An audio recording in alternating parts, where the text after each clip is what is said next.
നമ്മൾ മലയാളികൾക്ക് അത്ര പരിചയമില്ലാത്തൊരു പ്ലാന്റാണ് ഈ കാണുന്നത്. ഇതിൻ്റെ പേരാണ് പോക് ചോയ്. ചൈനക്കാരനാണ്. ചൈനീസ് ക്യാബേജിൻ്റെ വർഗ്ഗത്തിൽപ്പെട്ടൊരു പ്ലാന്റാണ്. ഇതിൻ്റെ നമുക്ക് ലീഫി വെജിറ്റബിളാണ്. ഇലയും തണ്ടുമൊക്കെ നമുക്ക് കഴിക്കാൻ പറ്റും. മെയിനായിട്ട് സൂപ്പ്, സലാഡ്സ് പോലുള്ള കാര്യങ്ങൾ ഉണ്ടാക്കാനായിട്ട് ഇത് നല്ല ഹെൽത്തി ആയിട്ടുള്ളൊരു ലീഫി വെജിറ്റബിളാണിത്. ഈ കാണുന്നത് നമ്മൾ തന്നെ ഡിസൈൻ ചെയ്ത ഒരു 48 പ്ലാന്റ്സ് വയ്ക്കാൻ പറ്റുന്ന ഒരു കോമ്പാക്ട് ഹൈഡ്രോപോണിക് സിസ്റ്റമാണ്. ഇതെല്ലാം നമുക്ക് ഡിസസംബിൾ ചെയ്ത് അയച്ചു കൊടുക്കാൻ പറ്റുന്ന രീതിയിലാണ് ചെയ്തേക്കുന്നത്. ഇതിനകത്ത് വെച്ചിരിക്കുന്നത് പോക് ചോയ് ആണ്, ചൈനീസ് ക്യാബേജിൻ്റെ ഒരു വെറൈറ്റി. ഇതിപ്പോൾ ഓൾമോസ്റ്റ് ഹാർവസ്റ്റിന് റെഡിയാണ്. അടുത്ത ഒരാഴ്ചയും കൂടെ ആകുമ്പോഴേക്കും നമുക്കിതിനെ ഹാർവസ്റ്റ് ചെയ്ത് കൊടുക്കാൻ പറ്റും. കണ്ടില്ലേ, ഇത് ഇങ്ങനെയാണ് ഇത് വളരുന്നത്. നല്ല ഹെൽത്തി ആയിട്ടുള്ള റൂട്ട്സ് ആയിട്ട് നല്ല ക്വാളിറ്റി ഉള്ള പ്ലാന്റ്സ് ആയിട്ടാണ് ഇത് വളരുന്നത്. കണ്ടോ.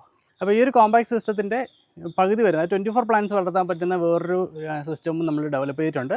അപ്പോൾ ഇതൊക്കെ നമ്മൾ കസ്റ്റമേഴ്സിന് കൊടുക്കാൻ വേണ്ടി, അത് കൃഷി നല്ലോണം ചെയ്യണം, കുറച്ച് സ്പേസേ ഉള്ളൂ, അല്ലെങ്കിൽ അപ്പാർട്ട്മെൻറ്റിലാണ് താമസിക്കുന്നത്, ബാൽക്കണി മാത്രമേ ഉള്ളൂ, അങ്ങനെയുള്ള ആൾക്കാർക്ക് വേണ്ടിയിട്ട് ഡിസൈൻ ചെയ്ത ഈ കോമ്പാക്ട് സിസ്റ്റം ഇപ്പോൾ അവൈലബിൾ ആണ്. ഇങ്ങനെ വളർന്നിരിക്കുന്നത് പൊന്നാങ്കണ്ണി ചീരയാണ്. ഇതും നമ്മുടെ ഒരു ഹൈഡ്രോപോണിക് സിസ്റ്റത്തിലാണ് ഇരിക്കുന്നത്. കണ്ടില്ലേ, ഒരു പ്ലാന്റ് ഇത് ഇത്രയും സൈസ് വരും. ഇതാണ് ഒരു പ്ലാന്റിൻ്റെ സൈസ്. ഇത്രയും നല്ല ലഷായിട്ട് വളരുന്ന ഒരു ടെക്നിക്കാണ് ഈ ഹൈഡ്രോപോണിക്സ് എന്ന് പറയുന്നത്. ഇത് ഹെൽത്തി ആയിട്ടുള്ളൊരു വെജിറ്റബിളാണ്. നല്ല ടേസ്റ്റി ആയിട്ട് നമുക്ക് കറി വെച്ച്, ചീര പോലെ കറി വെച്ച് കഴിക്കാൻ പറ്റുന്നൊരു ചീരയാണ് പൊന്നാങ്കണ്ണി. പച്ചക്കറി, ഇലക്കറി മാത്രമല്ല, നമുക്ക് ഇഞ്ചിയും മഞ്ഞളും ഒക്കെ ഹൈഡ്രോപോണിക്സിൽ വളർത്താം. ഇതും മീഡിയ ബേസ്ഡ് സിസ്റ്റത്തിലായിരിക്കുന്നത്. മണ്ണില്ലാത്തൊരു മീഡിയത്തിലാണ് നമ്മൾ ഹൈഡ്രോപോണിക് ന്യൂട്രിയൻസ് ഫീഡ് ചെയ്താണ് ഇതിനെയൊക്കെ വളർത്തുന്നത്. ഇതും ഒരു മണ്ണില്ല കൃഷിയാണ്, ഹൈഡ്രോപോണിക് ആണ്. മീഡിയ ബേസ്ഡ് എന്ന് പറയുമ്പോൾ ഇതിനകത്ത് നമ്മൾ ചകിരിച്ചോറിൻ്റെ മിക്സറിലാണ് ചെടി വളർത്തിക്കുന്നത്. ഇത് വച്ചേക്കുന്നത് ഒരു സെൽഫ് വാട്ടറിങ് പോട്ടിനകത്താണ്. അതായത് ഇത് കണ്ടില്ലേ, ചെടിയുടെ വേര്, ഈ ചെടിയുടെ വേരെല്ലാം താഴെ കാണുന്ന ഒരു ന്യൂട്രൻ ടാങ്കിനകത്തുനിന്ന് ന്യൂട്രിയൻസ് വലിച്ചെടുത്താണ് വളരുന്നത്. കൂടാതെ ഇതിനകത്തൊരു തിരിയുണ്ട്. ആ തിരി വെച്ചിട്ട് ഈ ന്യൂട്രിയൻസ് ഈ മണ്ണിലേക്ക് സോക്ക് ചെയ്ത് വളരുന്നൊരു ടെക്നിക്കാണ്. ഏറ്റവും സിമ്പിളായിട്ട് ചെയ്യാൻ പറ്റുന്ന ഹൈഡ്രോപോണിക് രീതികളിൽ ഒരെണ്ണമാണ് ഈ വിക്ക് ഇറിഗേഷൻ എന്ന് പറയുന്നത്. ഇതിനകത്ത് ഇരിക്കുന്നത് കാന്താരി മുളകാണ്. ജസ്റ്റ് നല്ല ഫ്രൂട്ടിംഗ് ഒക്കെ സ്റ്റാർട്ട് ചെയ്ത് ഇങ്ങനെ വരുന്നേ ഉള്ളൂ. കണ്ടില്ലേ, കുറച്ച് ഹാർവസ്റ്റ് കഴിഞ്ഞു, അടുത്ത ബാച്ച് റെഡിയായി വരുന്നുണ്ട്. ഹൈഡ്രോപോണിക്സ് എന്ന് പറഞ്ഞാൽ പ്രത്യേകിച്ച് ഇലച്ചെടികൾക്കാണ് ഏറ്റവും അനുയോജ്യമായിട്ടുള്ളത്. അപ്പോൾ നമ്മൾ ഇപ്പോൾ കേരളത്തിൽ ഒരുപാട് ഫാംസ് ഉണ്ട്. അതൊക്കെ നോക്കിക്കഴിഞ്ഞാൽ മിക്കത് ഇലച്ചെടികളാണ് വളർത്തുന്നത്. പക്ഷേ നമ്മളിവിടെ കൂടുതൽ എക്സ്പെരിമെൻ്റലായിട്ട് പല രീതിയിലുള്ള പ്ലാന്റ്സ് വയ്ക്കുന്നുണ്ട്. ഇപ്രാവശ്യം വെച്ചത് ടൊമാറ്റോ ആണ്. ഇതിന് മുന്നേ കുക്കുംബർ, പയറൊക്കെ പരീക്ഷിച്ചിട്ടുണ്ട്. ടൊമാറ്റോ ഇപ്രാവശ്യം നല്ല ഈൽഡ് വന്നിട്ടുണ്ട്. ഇത് ഇവിടെ വെച്ചിരിക്കുന്നത് ഇൻഡിറ്റർമിനേറ്റ് ടൈപ്പ് വെറൈറ്റിയാണ്. അതായത് പോളി ഹൗസിന് വേണ്ടിയിട്ട് സ്പെഷ്യലായിട്ട് ഡിസൈൻ ചെയ്തിട്ടുള്ള ഒറ്റ വള്ളിയായിട്ട് പോകുന്ന ടൊമാറ്റോ ആണ്. അത് കണ്ടാലറിയാതെ കണ്ടില്ലേ, നല്ല വള്ളിയായിട്ടുള്ള ടൊമാറ്റോസാണ്. അപ്പോൾ ഈ ഒരു പ്ലാന്റ് ഏകദേശം ഒരു 6-7 മാസം നിന്ന് കായ്ക്കുന്നതാണ്. ഓരോ 2 ഇല കൂടുമ്പോഴേക്കും ഓരോ ക്ലസ്റ്റർ ടൊമാറ്റോ വരുന്നുണ്ട്. അപ്പോൾ ഇതൊരു ഹൈ ഈൽഡിംഗ് ആണ്. കുറേ കൂടുതൽ കാലം നമുക്ക് ഇതിനകത്തുനിന്ന് ഹാർവസ്റ്റ് എടുത്തുകൊണ്ടിരിക്കാം. അങ്ങനെ വരുമ്പോഴേക്കും ഒരു 2, 3, 5 കിലോ വരെയൊക്കെ ഒരു പ്ലാന്റിൽ നിന്ന് നമുക്ക് ഏകദേശം ഈൽഡ് കിട്ടുന്നതാണ് ഈ ഒരു വെറൈറ്റി. അതൊരു അത്യാവശ്യം നല്ല ഷെൽഫ് ലൈഫ് കിട്ടുന്ന നല്ല ക്വാളിറ്റിയുള്ള ടൊമാറ്റോ ഫ്രൂട്ട്സാണ് ഇതിൽ നിന്ന് കിട്ടുന്നത്. കണ്ടില്ലേ, നമ്മുടെ ഒരു കുഞ്ഞു ഫാം എന്ന് പറഞ്ഞാൽ 1000 സ്ക്വയർ ഫീറ്റിലുള്ള ഒരു റെയിൻ ഷെൽട്ടറിലുള്ളതാണ് ഇരിക്കുന്നത്. ഹൈഡ്രോപോണിക്സിനകത്ത് നമുക്ക് മഴവെള്ളം വീഴാൻ പാടില്ല. അതുകൊണ്ട് എപ്പോഴും ഒരു പ്രൊട്ടക്റ്റഡ് എൻവയോൺമെൻറ്റിലാണ് ഹൈഡ്രോപോണിക്സ് ചെയ്യുന്നത്.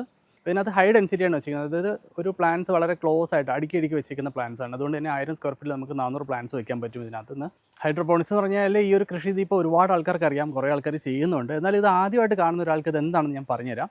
ഹൈഡ്രോപോണിക്സ് എന്ന് പറഞ്ഞാൽ ചെടി വളർത്താനായിട്ട് മണ്ണിൻ്റെ ആവശ്യം കംപ്ലീറ്റ് ആയിട്ട് അവോയ്ഡ് ചെയ്തിട്ട് അതിന് പകരം ചെടിക്ക് ആവശ്യമുള്ള ന്യൂട്രിയൻസ്, ചെടി മണ്ണിൽ നിന്ന് വലിച്ചെടുക്കുന്ന വളവും വെള്ളവും നമ്മൾ കൃത്രിമമായിട്ട് ചെടിയുടെ വേര് പടലത്തിലേക്ക് എത്തിക്കുന്ന ഒരു രീതിയാണ് ഹൈഡ്രോപോണിക്സ് എന്ന് പറയുന്നത്.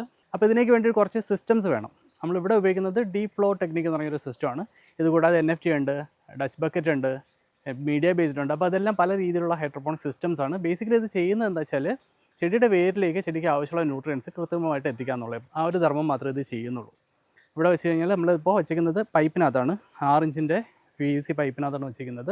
ചെടികളൊക്കെ വേരൊക്കെ വെള്ളത്തിലാണ് ഇങ്ങനെ വളരുന്നത്. കണ്ടില്ലേ, ഈ പൈപ്പിനകത്തോടെ ഒഴുകുന്ന വെള്ളത്തിലാണ് ചെടിക്ക് ആവശ്യമുള്ള വളമെല്ലാം മിക്സ് ചെയ്ത് നമ്മൾ കൊടുത്തിട്ടുള്ളത്.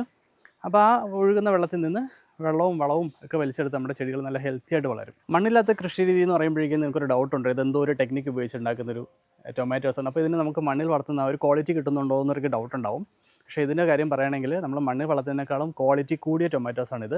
കാരണം ഇത് നമ്മൾ വെച്ചിരിക്കുന്നത് ഒരു കൺട്രോൾഡ് ആയിട്ടുള്ളൊരു എൻവയോൺമെൻറ്റാണ്. ഇതിനകത്ത് ഉപയോഗിക്കുന്ന വെള്ളം നമ്മൾ കിച്ചണിൽ ഉപയോഗിക്കുന്ന അത്രയും ക്വാളിറ്റിയുള്ള RO വാട്ടറാണ് ഉപയോഗിക്കുന്നത്. എന്ന് വെച്ചാൽ വേറെ എക്സ്റ്റേണൽ കണ്ടാമിനേഷൻസ് ഒന്നും തന്നെ അതിനകത്തോട്ട് കയറുന്നില്ല എന്ന് എനിക്ക് 100% ഉറപ്പാണ്. പിന്നെ ഇതിനകത്ത് നമ്മൾ ഇട്ട് കൊടുക്കുന്ന വളം ഏതൊക്കെ വളമാണ്, ഏതൊക്കെ ക്വാളിറ്റിയിലുള്ള വളമാണ്, എത്ര ക്വാണ്ടിറ്റിയാണ് ഇട്ട് കൊടുക്കുന്നത്, എനിക്കെല്ലാം കൃത്യമായിട്ട് അറിയാൻ പറ്റും. അപ്പോൾ ഈ ഫ്രൂട്ട് ഉണ്ടാവാനായിട്ട് ഈ പ്ലാന്റ് എന്തൊക്കെയാണ് വലിച്ചെടുക്കുന്നത് എന്നുള്ളതൊക്കെ നമുക്ക് ഡീറ്റെയിൽഡ് ആയിട്ട് കൃത്യമായിട്ട് അറിയാം. അതുകൊണ്ട് തന്നെ യാതൊരു കണ്ടാമിനേഷൻസ്, അതായത് ഹെവി മെറ്റൽസ് പോലുള്ള ലെഡ് പോലുള്ള സാധനങ്ങളൊന്നും നമുക്ക് ഈ ചെടിയിലോട്ട് കയറുന്നില്ല എന്ന് നമുക്ക് 100% ഉറപ്പാണ്. അങ്ങനെ വരുമ്പോഴേക്കും എൻ്റെ അഭിപ്രായത്തിൽ മണ്ണി വളത്തിനേക്കാളും ക്വാളിറ്റിയുള്ള ടൊമാറ്റോസാണ് ഇത് ഈ കാണുന്നത്. നമ്മൾ ഇത്രയും ടൊമാറ്റോ ഉണ്ടാക്കുമ്പോഴേക്കും ഇത് എവിടെ കൊണ്ട് സെയിലാക്കുമോ എന്നുള്ളതൊരു ചലഞ്ചാണ്. പക്ഷേ ക്വാളിറ്റി ഉള്ള സാധനമുണ്ട്, ഈ സാധനത്തിന് എപ്പോഴും ഡിമാൻഡാണ്. ഇവിടെ ഉണ്ടാക്കുന്ന എല്ലാ ടൊമാറ്റോയും അതായത് സമയത്ത് വിറ്റ് പോകുന്നുണ്ട്, ആൾക്കാർ വന്ന് വാങ്ങിക്കുന്നുണ്ട്. കൂടാതെ ഇത് സ്ഥിരമായിട്ട് വാങ്ങിക്കുന്ന കുറച്ച് ഫ്രണ്ട്സ് ഉണ്ട്, അവരൊക്കെ ഉണ്ടോ എന്ന് ചോദിച്ചു വന്ന് വാങ്ങിക്കാറുണ്ട്. ഈ ഹൈഡ്രോപോണിക് കൃഷി രീതി എന്ന് പറഞ്ഞാൽ എല്ലാവർക്കും അഡാപ്റ്റ് ചെയ്യാൻ പറ്റുന്ന ഒരു കാര്യമാണോ എന്ന് ചോദിച്ചു കഴിഞ്ഞാൽ അത്ര ഈസി അല്ല ഇത്. കാരണം ഇതിനകത്ത് ടെക്നിക്കൽ നോളജ് കുറച്ച് വേണം. കൂടാതെ ഇതിൻ്റെ ഇനീഷ്യൽ ഇൻവെസ്റ്റ്മെൻറ്റ് പറഞ്ഞാൽ കുറച്ച് ഹെവിയാണ്.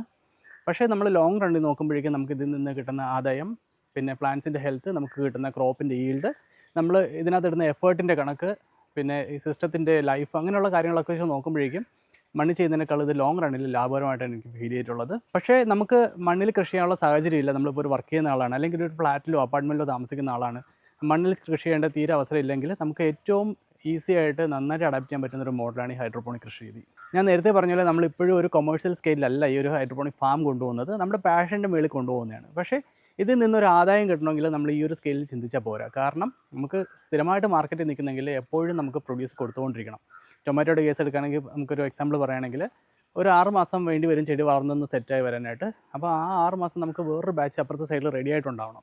അപ്പോൾ മൾട്ടിപ്പിൾ ബാച്ചസ് ഒരു ക്രോപ്പിന് വേണം. അതുപോലെ ഡിഫറെൻറ്റ് ക്രോപ്സ് ഒരു 4-5 ക്രോപ്പ് ഉണ്ടെങ്കിൽ മാത്രമേ നമുക്ക് കൊമേഴ്ഷ്യൽ സ്കെയിൽ ഒരു ഫാം കൊണ്ടുപോകാൻ പറ്റുള്ളൂ.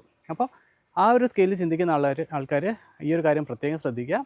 വലിയൊരു ഏരിയ, കൂടുതൽ number of plants, multiple batches, ഇങ്ങനെയുള്ള കാര്യങ്ങളൊക്കെ ശ്രദ്ധിച്ചു കഴിഞ്ഞാൽ വളരെ നല്ല രീതിയിൽ ആദായം ഉണ്ടാക്കാൻ പറ്റുന്നൊരു ടെക്നിക്കാണ് ഈ ഹൈഡ്രോപോണിക് ഫാമിംഗ് രീതി. അപ്പോൾ നമ്മൾ ഈ കൃഷി ഒരു 11 വർഷമായിട്ട് ചെയ്യുന്ന ഒരു എക്സ്പീരിയൻസിന് വേണ്ടി പറയുകയാണ്. ഇത്രയും പോസിറ്റീവ്സ് പറഞ്ഞതിനൊപ്പം തന്നെ ഇതിന് കുറച്ച് നെഗറ്റീവ്സും ഉണ്ട്. അതിൽ ഏറ്റവും പ്രധാനപ്പെട്ടതാണ് നമ്മൾ നേരത്തെ പറഞ്ഞ ഹെവി ഇൻവെസ്റ്റ്മെൻറ്റ്. പക്ഷേ ഇത് ഓൺ ടൈം ആയതുകൊണ്ട് നമുക്ക് ലോങ് ടൈം കൊണ്ടുപോകാൻ പറ്റുവാണെങ്കിൽ മാനേജബിളാണ്. പിന്നെ ഇതിന് വേണ്ടിയിട്ടുള്ള ഇൻഫ്രാസ്ട്രക്ചർ, അതിനൊരു കവേർഡ് സ്പേസ് വേണം, ഓട്ടോമേഷൻ വേണം, പിന്നെ ചില പ്രത്യേക ക്രോപ്പുകൾക്ക് ക്ലൈമറ്റ് കൺട്രോൾ വേണം, അങ്ങനെയുള്ള കാര്യങ്ങളൊക്കെ വേണ്ടി വരും. പിന്നെ ടെമ്പറേച്ചർ മാനേജ്, നമ്മുടെ കേരളത്തിലെ ക്ലൈമറ്റിന് പോളിഹൗസ് ഫാമിംഗ് അത്ര അനുയോജ്യമല്ല, കാരണം ഈ ഹ്യൂമിഡിറ്റിയുടെ കാര്യങ്ങളൊക്കെ ഉണ്ട്. അപ്പോൾ അതൊക്കെ കൺട്രോൾ ചെയ്യാൻ പറ്റുന്ന ഒരു സെറ്റപ്പൊക്കെ ഉണ്ടാക്കി എടുത്തു കഴിഞ്ഞാൽ നമുക്കിതിനൊക്കെ പ്രോപ്പറായിട്ട് കൊണ്ടുപോകാൻ പറ്റും. അപ്പോൾ നമ്മൾ ഈ ഒരു ഓട്ടോമേഷൻ ഇങ്ങനത്തെ കാര്യങ്ങളൊക്കെ പറഞ്ഞ് നമ്മൾ ചെടി സിസ്റ്റത്തിലാണ് വയ്ക്കുന്നത്, മണ്ണൊന്നുമില്ല എന്നൊക്കെ പറഞ്ഞു കഴിഞ്ഞാൽ നമ്മുടെ ഒരു ഹ്യൂമൻ പ്രസൻസ് ഇതിന് എപ്പോഴും വേണം. പല ആൾക്കാരുടെയും വിചാരം ചെടി വെച്ചിട്ട് നമ്മളിത് ഓട്ടോമാറ്റിക്കായിട്ട് വളർന്നുള്ളൂ, നമുക്ക് ഹാർവസ്റ്റ് എടുക്കേണ്ട സമയത്ത് വന്നാൽ മതി എന്നാണ്. പക്ഷേ അങ്ങനെയല്ല. ഇതെല്ലാം ജീവനുള്ള സാധനങ്ങളാണ്. നമ്മുടെ സാമീപ്യവും നമ്മുടെ തൊട്ട് തലോടലൊക്കെ അവർക്ക് ആവശ്യമാണ്. ഡെയിലിയുള്ള പരിചരണം വേണം. ഇതിനകത്ത് നമ്മൾ ഒരു കാര്യം ശ്രദ്ധിക്കേണ്ടത്, നമുക്ക് ഇതിനകത്ത് ചെടി വളരേണ്ട മീഡിയം മണ്ണ്, അത് മാത്രമേ നമ്മൾ റീപ്ലേസ് ചെയ്യുന്നുള്ളൂ. ബാക്കി എല്ലാ കണ്ടീഷൻസും എക്സാക്ട്ലി സെയിം ആണ്. അപ്പോൾ മണ്ണിൽ വയ്ക്കുന്ന പ്ലാന്റിൻ്റെ അതുപോലുള്ള കെയർ വേണം. അതൊക്കെ നമുക്ക് പെസ്റ്റിസൈഡ് ആപ്ലിക്കേഷൻസ് ഒക്കെ വേണം. പ്ലാന്റ് ഹെൽത്തി ആണോ നോക്കണം. അതൊക്കെ നമ്മൾ ചെയ്യേണ്ടതാണ്. പക്ഷേ ഹൈഡ്രോപോണിക്സ് സിസ്റ്റം ആയതുകൊണ്ട് നമ്മുടെ പ്ലാന്റ്സ് എപ്പോഴും കുറച്ചുകൂടെ ഹെൽത്തി ആയിരിക്കും, നമുക്ക് മാനേജ് ചെയ്യാൻ കുറച്ചുകൂടെ ഈസി ആയിരിക്കും എന്ന് മാത്രമേ ഉള്ളൂ. അപ്പോൾ ഈ ഒരു ഹൈഡ്രോപോണിക് കൃഷി രീതി കണ്ട് മനസ്സിലാക്കിയിട്ട് ഒരുപാട് ആൾക്കാർക്ക് ഇതിങ്ങനെയൊക്കെ ചെയ്യണമെന്നുള്ള ആഗ്രഹങ്ങളുണ്ട്. പക്ഷേ ഇതിനകത്ത് കുറച്ചൊരു ടെക്നിക്കൽ നോളജ് വേണം. അപ്പോൾ ആ ഒരു ഗ്യാപ്പ് മാറ്റി കിട്ടാനായിട്ട് നമ്മൾ കുറച്ച് ഹൈഡ്രോപോണിക് സിസ്റ്റംസൊക്കെ സാധാരണ ആൾക്കാർക്ക് ചെയ്യാൻ പറ്റുന്ന രീതിയിൽ ഡിസൈൻ ചെയ്തിട്ടുണ്ട്. അപ്പോൾ അതിൽ ഉള്ളൊരു സിസ്റ്റമാണിത്. നമുക്കൊരു ചെറിയ സ്പേസിൽ 38 പ്ലാന്റ്സ് വളർത്താൻ പറ്റുന്ന ഒരു സിമ്പിൾ സിസ്റ്റമാണ്. ഫുൾ കിറ്റായിട്ടാണ് നമ്മൾ സപ്ലൈ ചെയ്യുന്നത്. കൂടാതെ നമുക്ക് ടെറസിലോ ബാൽക്കണിയിലോ ഈവൻ ജനലിൻ്റെ സൈഡിലോ വയ്ക്കാൻ പറ്റുന്ന കുഞ്ഞ് ഹൈഡ്രോപോണിക് സിസ്റ്റംസ് ഒക്കെ ഉണ്ട്. കൂടാതെ കുഞ്ഞു കുട്ടികൾക്ക് ജസ്റ്റ് ചെയ്ത് സ്റ്റാർട്ട് ചെയ്യാൻ വേണ്ടിയിട്ട് ഒരു ഫിഷ് ടാങ്കിൽ മീൻ വളർത്തുന്ന അത്ര ഈസി ആയിട്ട് ചെയ്ത് കൃഷി സ്റ്റാർട്ട് ചെയ്യാൻ പറ്റുന്ന കിഡ്സ് കിറ്റൊക്കെ നമ്മളിങ്ങനെ ഡിസൈൻ ചെയ്ത് വെച്ചിട്ടുണ്ട്. ഈ ഇങ്ങനെ കൃഷിയിലേക്ക് വരാൻ താല്പര്യമുള്ള ആൾക്കാർക്ക് ഒരു ഹെൽപ്ഫുൾ ആവുന്ന രീതിയിൽ നമ്മൾ ചെയ്തൊരു ഇതിനൊപ്പം നമ്മൾ ചെയ്തൊരു ആശയമാണത്. ഒരു 6-7 കമ്പോണൻറ്റ് ചേരുന്ന ഒരു കിറ്റാണ് നമ്മൾ ഈ ഹൈഡ്രോപോണിക് കിറ്റ് എന്ന് പറയുന്നത്. ഇതിനകത്തെല്ലാം നമ്മുടെ യൂസറിന് തന്നെ ഈസി ആയിട്ട് ഒരു ജിക്സോ പസിൽ വയ്ക്കുന്ന അത്രയും എളുപ്പത്തിൽ ചെയ്യാൻ പറ്റുന്നതാണ്. കൂടാതെ ഒരു വീഡിയോ ഇൻസ്ട്രക്ഷൻസും പിന്നെ കിറ്റിനോടൊപ്പം തന്നെ ഒരു പേപ്പർ ഇൻസ്ട്രക്ഷൻസ് ഉണ്ട്. അത് നോക്കി തന്നെ സിമ്പിളായിട്ട് ചെയ്യാൻ പറ്റുന്ന രീതിയിലാണ് നമ്മളിതിനൊക്കെ ഡിസൈൻ ചെയ്തിരിക്കുന്നത്. ഇതുപോലുള്ള കൃഷി രീതി നിങ്ങൾക്കും ചെയ്യാം. ഇതിനുള്ള കൂടുതൽ അറിവുകളായിട്ട് നമ്മളെ കോൺടാക്ട് ചെയ്താൽ മതി. ഹൈഡ്രോപോണിക്സിന് വേണ്ടിയിട്ടുള്ള ഹൈബ്രിഡ് സീഡ്സ്, അതിന് വേണ്ടിയിട്ടുള്ള ന്യൂട്രിയൻസ് കിറ്റ്, അങ്ങനെയുള്ള കാര്യങ്ങൾക്കൊക്കെ നമ്മളൊരു ഓൺലൈൻ ഷോപ്പ് തുടങ്ങിയിട്ടുണ്ട്, shop.freshleaves.in. അവിടെ നിങ്ങൾക്ക് പർച്ചേസ് ചെയ്യാവുന്നേ ഉള്ളൂ. നല്ല ക്വാളിറ്റിയുള്ള ഹൈബ്രിഡ്സ്, നമ്മളിവിടെ ഉപയോഗിക്കുന്ന സീഡ്സ് തന്നെയാണ് അതിനകത്ത് നമ്മൾ ഡിസ്ട്രിബ്യൂഷൻ ഇട്ടിട്ടുള്ളത്. കൂടാതെ ഹൈഡ്രോപോണിക്സിന് വേണ്ടിയിട്ടുള്ള നിങ്ങളുടെ സംശയങ്ങളുണ്ടെങ്കിൽ തീർച്ചയായും കോൺടാക്ട് ചെയ്യുക. ചില സമയങ്ങളിൽ നമ്മൾ ട്രെയിനിങ്ങും ചെയ്യാറുണ്ട്. അപ്പോൾ അതിനൊക്കെ വന്ന് ഹൈഡ്രോപോണിക്സ് പഠിച്ച് നല്ല രീതിയിലൊരു കൃഷി നിങ്ങൾക്ക് സ്റ്റാർട്ട് ചെയ്യാവുന്നേ ഉള്ളൂ.